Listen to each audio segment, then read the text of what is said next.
देखो interrogative sentence क्या होता है?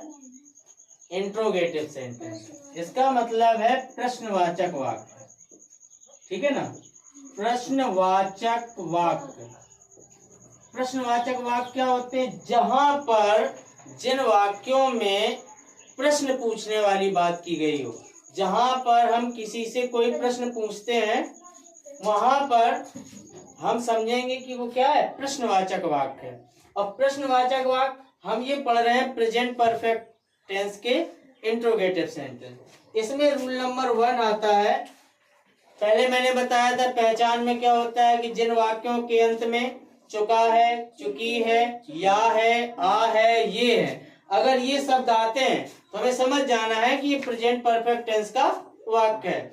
अब नेगेटिव में उसमें क्या होता है? अफर्मेटिव में कि हैज या हैव लगाते हैं और वर्ब की थर्ड फॉर्म लगाते हैं। नेगेटिव वाक्यों में हैज या हैव के तुरंत बाद हम क्या लगा देते हैं?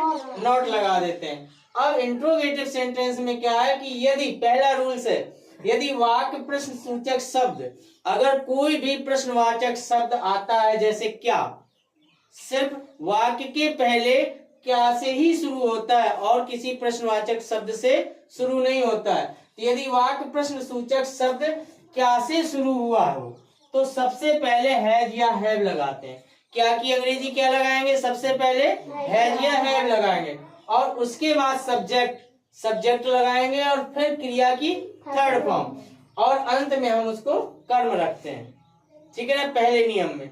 अब दूसरा रूल्स होता है अगर वाक्य के बीच में, पहले इसमें क्या फर्स्ट रूल में क्या था? वाक्य के पहले, ठीक है ना। अब इसमें आ रहा है वाक्य के बीच में, अगर वाक्य के बीच में कोई भी प्रश्न सूचक शब्द आता है, क्या, क्यों, कहाँ, कब, कैसे, अगर ये प्रश्नवाचक शब्द आते हैं तो उनकी अंग्रेजी सबसे पहले लगा देते हैं। जैसे क्या आया तो क्या की अंग्रेजी क्या होगी? व्हाट।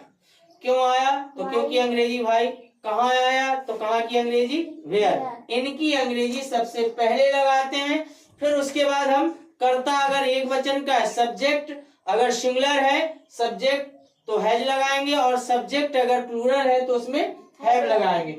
हैज और हैव लगाने के बाद फिर हम क्या लिखते हैं? सब्जेक्ट लिखते हैं, कर्ता। फिर वर्ब की थर्ड फॉर्म लगाते हैं। जब वर्ब की थर्ड फॉर्म लग जाती है तो फिर क्या बचता है? ऑब्जेक्ट। ऑब्जेक्ट के बाद अगर कोई अन्य शब्द आता है, अदर वर्ड आते हैं तो वो लिख दिए जाते हैं। समझ में आ रहा है ना?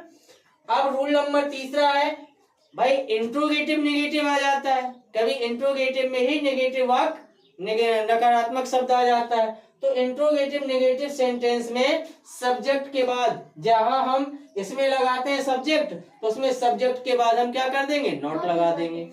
अब रूल नंबर 4, प्रश्नवाचक वाक्य अगर कोई भी हो, कोई भी इंट्रोगेटिव सेंटेंस आता है तो वाक्य के अंत में जब वाक्य समाप्त हो जाता है, सेंटेंस समाप्त हो जाता है, तो उसके अंत में ये क्वेश्चन मार्क जरूर लगाते हैं, नहीं तो आपका सेंटेंस रॉन्ग हो जाएगा, ठीक है ना। अब पहला फार्मूला क्या है? जैसे फर्स्ट रूल के अकॉर्डिंग फार्मूला ये होगा, हैज या have plus subject plus verb की थर्ड फॉर्म प्लस ऑब्जेक्ट, इसके बाद अदर लगाते हैं। इसी फॉर्मूले से आपको सेंटेंस को बनाना है। दूसरा है अगर सेकंड अगर बीच में कोई प्रश्नवाचक वाक्य आता है तो सबसे पहले हम क्वेश्चन वर्ड की अंग्रेजी, फिर हैज या हैव, फिर सब्जेक्ट, फिर वर्ब की थर्ड फॉर्म, ऑब्जेक्ट और इसके बाद अदर शब्द लिखते हैं। अब जैसे पहले एग्जांपल दिया है, क्या तुमने अपना निबंध लिख लिया है, तो अब इसमें हमें सब्जेक्ट ढूंढना है, ठीक है ना। तो पहले तो यहाँ देखना है कि क्या वर्ड आया है और सब्जेक्ट क्या है? तुमने। तो तुम में और तुमने के साथ हैज आता है कि हैव आता है, सिंगुलर है कि प्लूरल है? प्लूरल है, तो प्लूरल के लिए क्या लगाएंगे? हैव लगाएंगे। सबसे पहले हैव आ जाएगा, इसी फार्मूले से लगाना। फिर सब्जेक्ट क्या है? यू, तुमने, यू।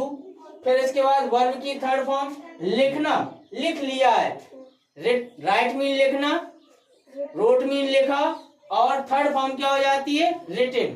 तो रिटन लिख देंगे, WRITTEN, रिटन हो गया। अब रिटन क्या किया है?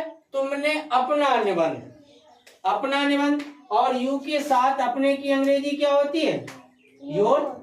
यू के साथ अपने की अंग्रेजी क्या होगी? योर। तो यहाँ पर आ जाएगा योर, और ऐसे की निबंध की ऐसे, और इसके बाद हमें क्वेश्चन मार्क लगाना ही लगाना है, नहीं तो आपका ये सेंटेंस रॉन्ग मान लिया जाएगा। दूसरा है तुमने मेरी किताब क्यों फाड़ दी है।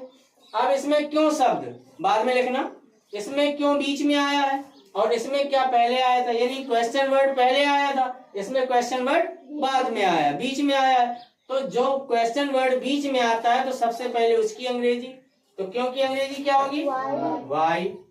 फिर वाई के बाद क्या लगाना, हैज या हैव कर्ता के अनुसार। तुम क्या है, प्लूरल है तो हैव आएगा, वाई हैव, फिर यू, तुमने की अंग्रेजी आएगी यू। अब क्या किया है, फाड़ना, टर्न मीन होता है तो इसका थर्ड फॉर्म हो जाएगा टॉर्न, टॉर्न मीन फाड़ दिए। मेरी किताब, मेरी किताब के लिए क्या होगा, माई बुक। इस तरीके से आपको करना है सारे सेंटेंस। अगर रूल्स के अकॉर्डिंग अगर करते हैं आप, तो जितने भी रूल्स के अकॉर्डिंग अगर आप उसमें जाते जाएंगे, फॉर्मूला है, रूल्स है, और आप इतना अपना माइंड, जितना माइंड मेकअप करोगे उतना ही बेटर आपको समझ में आएगा और उतने ही अच्छी तरीके से आप उस चीज को समझ पाएंगे। समझ में आ रहा है ना, ये बन जाएंगे सबसे। किसी को कुछ रह गया?